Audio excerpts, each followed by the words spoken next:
خار بره تو چشمم ولی نره تو پای مادرم. من حاضرم خار بره تو چشمم ولی نره تو پای مادرم.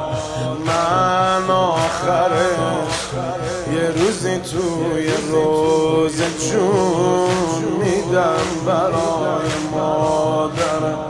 کاش من بودم زیلی میخوردم اون روز تو کوچه جای مادرم.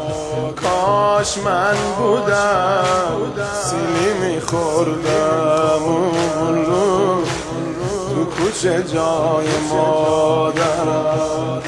روزه مادرم شروع شد، روزه مادرم شروع شد با علی آقا محمدا.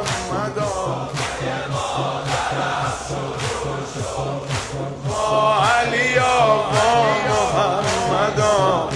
این روزا خیلی تسلیت بگیم به بچه سجدا.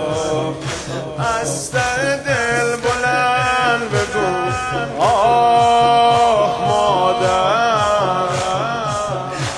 از ته دل بلند بگو